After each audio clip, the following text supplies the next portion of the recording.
Thank you for joining Care Partners Forum with Dementia Alliance of North Carolina. I am Rosalind Pugh Scott, Dementia Navigator. Today I have with me Dee Dee Harris, the Family Service Director, as well as the wonderful Melanie Bunn, who is our Dementia Training Consultant. We join you again this month to talk about another Caring for the Caregiver issue. Last month we talked about intimacy, and today we're going to be talking about coexisting diagnoses for your loved one who has dementia. So let's kind of get started, ladies. So my question I would like to start us off with is, how do we manage our loved one coexisting diagnosis, whether it's diabetes or whether it's high blood pressure? How do we manage those things when, as we were talking a little bit before, when a person has diabetes and, they're not supposed to have the cake, but that's all they want to have is cake and ice cream. And so how do we, kind of coach our caregivers into how to manage that with our loved ones? So let's get the. I'm going to refer this to Melanie since she's our nurse. That's more the medical first and foremost. Well, and if there were an easy answer, we would never get calls about these kind of things. That's true. That's true. And so I think we do get calls. The one about somebody who's diabetic who wants to eat cake all the time. That, or the one person who used to take their medication and was very conscientious about taking their medication, and now every time you go to give them their medication, it's complicated. Yeah. So if it were easy, we wouldn't get those kind of calls, but we all do, right? Right. We get those kind of calls. So I think it's a matter of really taking the situation apart and then putting it back together again and considering all of those factors. And the other piece that I think makes this really complex is what makes sense early in the disease might be a different conversation later. So if my person was just diagnosed and has diabetes and is still living alone, I'm going to look at that really differently than if the person is really, really towards the end of their life. It's going to be a different conversation.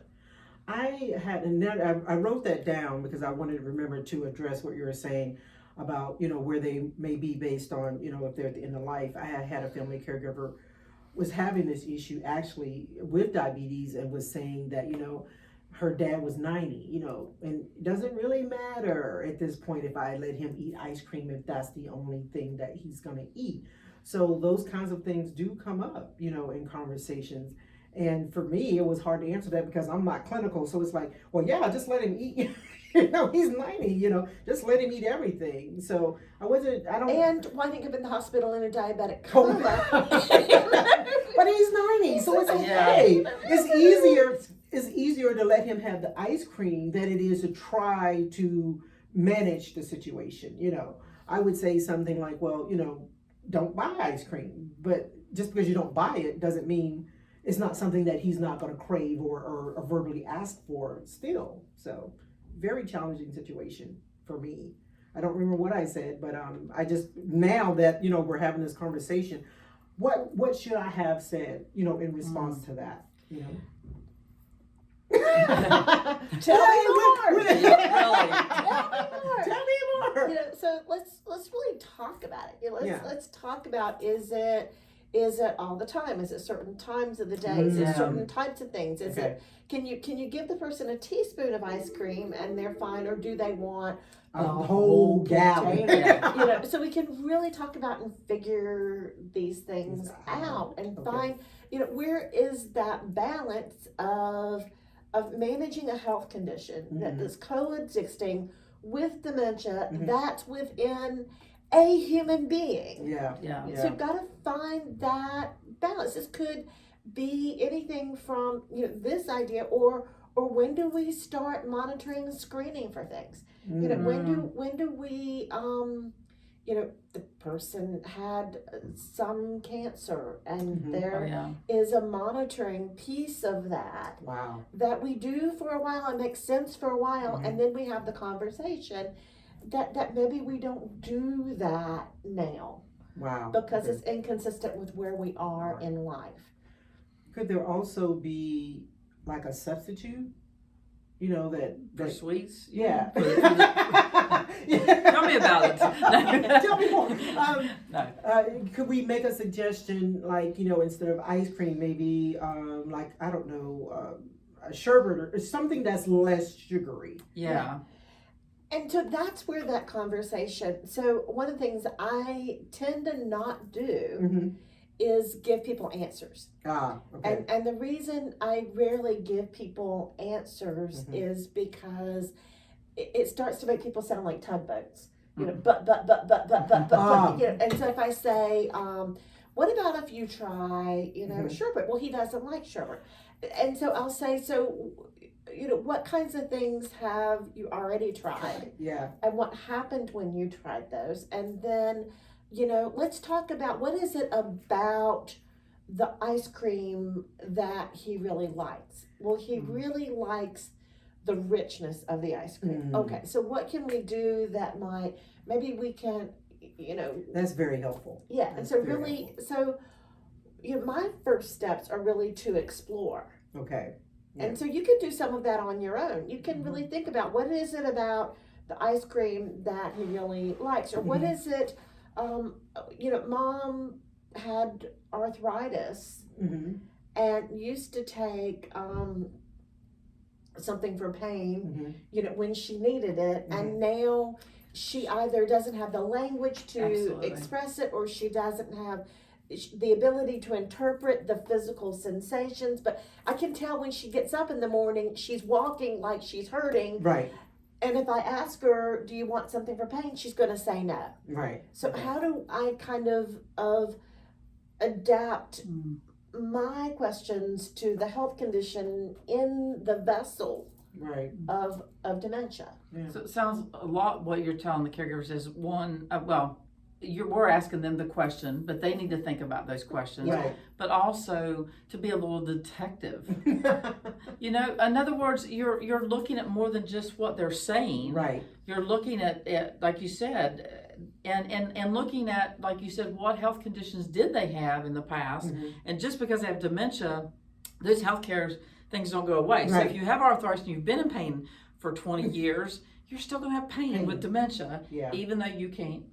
Yeah. So kind of, but I think sometimes we're so focused on the dementia part because it does scream the loudest to us because of things that are going on, that sometimes we just have to stop and think about, okay, what other things is going on, and be that, and I use the word detective, but I'm saying, Yeah. be Yeah, watching for everything. curious, not judgmental. Right. And Yeah. look at it. What fits and what doesn't fit. Mm-hmm. So that's a quote. Curious, not judgmental. Is Ted Lasso. Yes, it is. Yes. Yeah, and I I'm gonna learn that by love heart. I love that quote.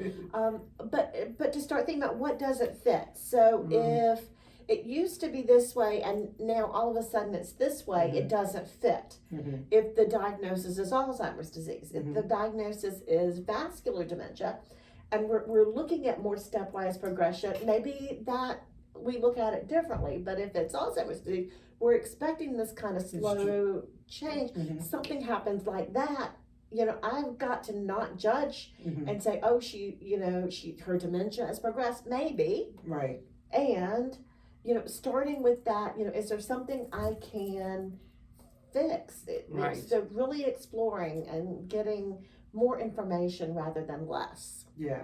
Having ask. Well, I don't know if I'm saying this right. Ask a question in a way it makes them question. Like, maybe is that kind of it's okay, X, Y, Z, and kind of. Now that you said it, I was thinking about a couple situations and how I would ask a question to have them ask themselves a questions about the processes that they were currently doing. And what I've learned, and I hope I'm not getting too far off track, it makes them think about, well, oh, okay, this is something I tried one time at work, but I didn't try it anymore for whatever reasons. Like something as simple as taking the medication for the diabetes. They tried this one thing, it worked, and then it didn't work anymore. And so they didn't think past that one time that they tried that thing to maybe try it again or to try something different.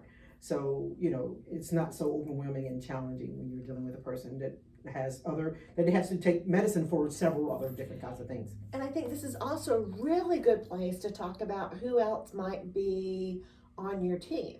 So it might be that the pharmacist, if the issue is taking medications, it might be talking with that pharmacist. They might have suggestions about how to different ways the medication might come, different formats. They might, the physician or the nurse practitioner or the PA might have suggestions about what, we could combine some medications, or we could do this has to be once a day, this is 3 times a day. Right. We usually use this at night, but it's fine if you do it in the morning at this point. So to bring other people into that team, that might be nurses or pharmacists or other people. I was going to say too, to add to that, families, some primary caregivers will say, I try to get mom and daddy, husband, whoever to take this, but they won't take it for me, but they'll take it for, another family member. So much like you're saying, what I suggest is, if they need to take it in the morning time and your cousin or whoever comes in and mom or dad would take it from them, then let them do that. And don't you try to continue to struggle with, having to try to get mom or dad or husband or whomever to take the medications, whatever is easier. Like what you were just saying, you may have someone else do that for you. The other part I wanted to ask about as well is, or one of the situations that I have encountered is that their loved one may not take a pill, but they may take a liquid. So would that be something we can, kind of present to them as well? Ask your doctor or consult with your physician, is there another, I don't know if the word is method or another way that this medication can be administered? Yeah, and so reaching out for more resources and think about how did the person used to do this? So if the person, there's so many easy things. Like one of the biggest issues with swallowing tablets is people's mouths are dry. And their mouths are dry because of medications that they're on, or because so someone's been breathing through their mouth all night long. And we try to get them to take their pills first thing in the morning, and their mouth is dry. Very good point. So the big thing is take a sip of water, now take your medication, and life gets better. So all of those little things. Yeah, and I wouldn't have just little things. I wouldn't either. Never thought of that. Things. I wanted to go back and address something you said earlier about the time of day. I had one experience with a caregiver who was caring for her mom, and she was frantic because her mother would not take these pills in the morning. She was just really frantic, and I'm trying to get mom to take these pills, and mom's won't take the pills. And I said, well, what does it say? What does the prescription say? And she literally said, I don't know. So I said, well, let's get the medication out. So she goes in the room, she comes back, of course, with a bag of medications. And so when we're looking at this pill that she wanted her mom to take, it did not indicate what time of day that her mom would need to take this pill. And so she was bringing stress on herself, wanting her mom, and she had to have it with food and all these other kinds of things, when none of that was the case for her. And, trying to get her mom to take, I think it was like 3 different kinds of medications, but none of it had to be the time that she was so frantic about. So, maybe just kind of really paying attention to those prescriptions when the doctor prescribes them as well can kind of help with de-stress some of the emotions that caregivers experiencing. And if they have a better time of day and the doctor's got it saying do it in the morning, but they do better in the evening, then asking the doctor, can we switch that? As simple as sometimes medications can be switched, for a different time. And really having those conversations about the interaction between dementia and management, because some things, if you don't manage them, your brain doesn't work as well.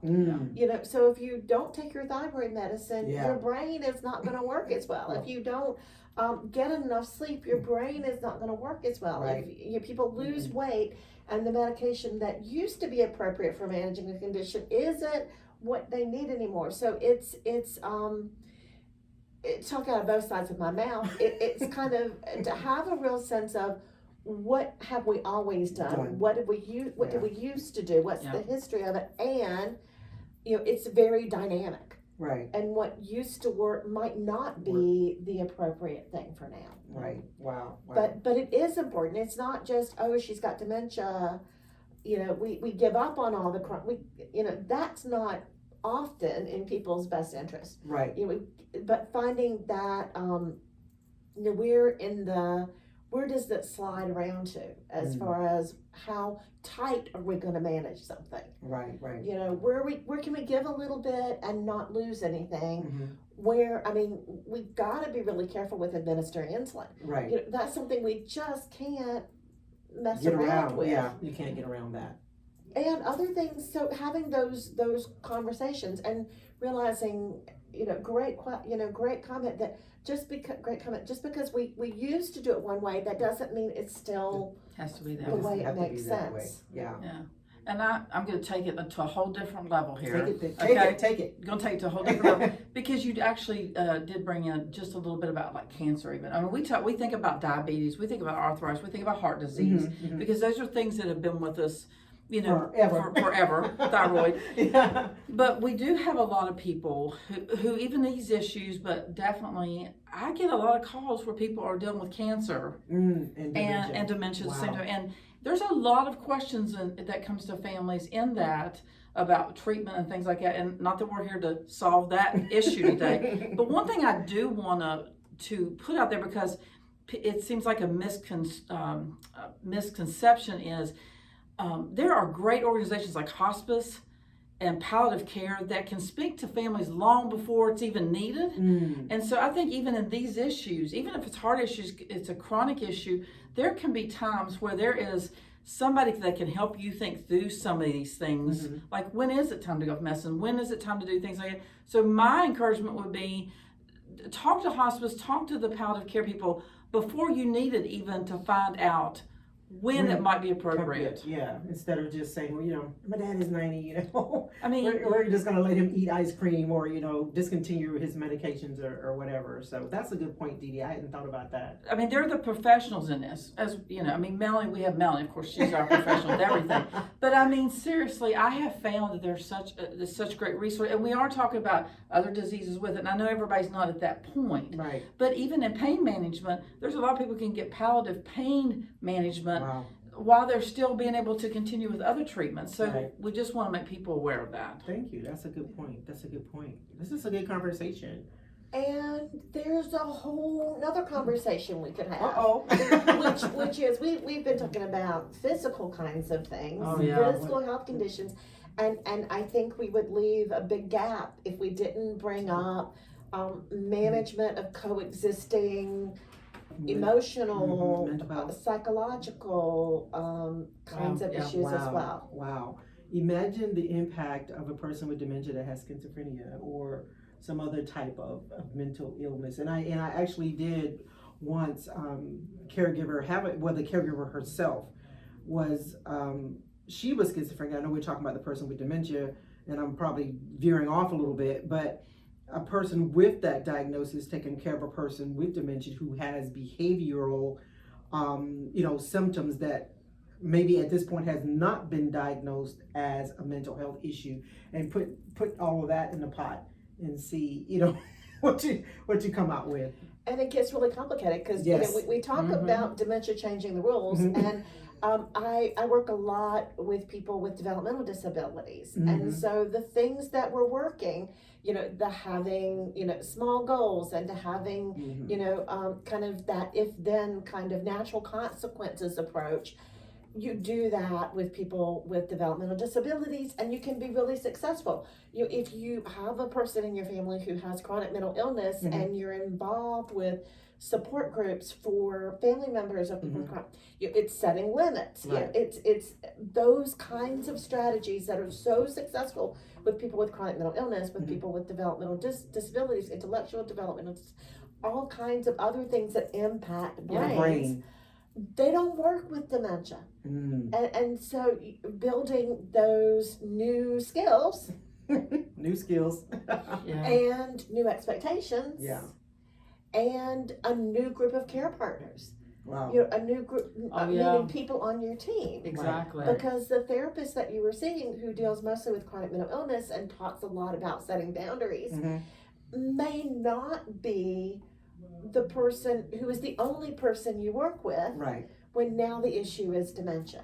Wow. I'm really glad you brought that up, because I think we do get a lot of calls, and they cross over. You know, Mhm. so I'm talking to a family who, you know, we are dealing with dementia, Right. but has had a history of some type of mental health Mm-hmm. issues, and have, you know, have been on medicine or maybe not, and whatever. And you have to consider that, especially if we've dealt with behavioral issues or major depression, stuff like that. So yeah, I mean, that's just part of the layers again, like we talk about with other Wonderful. things of just Yeah. trying. And again, we don't have all the answers, but that's maybe, you know, discussing it, trying to figure out Yeah. who in the mental health world can help us. You know, we as an organization keep trying to advocate, you know, with and partnerships with other Others. organizations that do Community. mental health and do alcoholism and all these things that all contribute. It's the holistic. You know it? I mean, it's a holistic approach. Exactly. So yeah, it's difficult, but I think the key thing is just being aware of it and being able to start the conversation. Yeah. Tell me more. That's our word. We learned that word. Being curious and not judgmental. Yeah. I'm on a roll. Oh my gosh, good conversation, guys. Thank you so much for joining us again here at Dementia Alliance with the Care Partners Forum. Once again, you can reach us here at 919-832-3732. Please join us on our Facebook page, our Instagram, and our YouTube, where there are more educational lessons and opportunities. Have an amazing day. Thank you. Bye. Bye.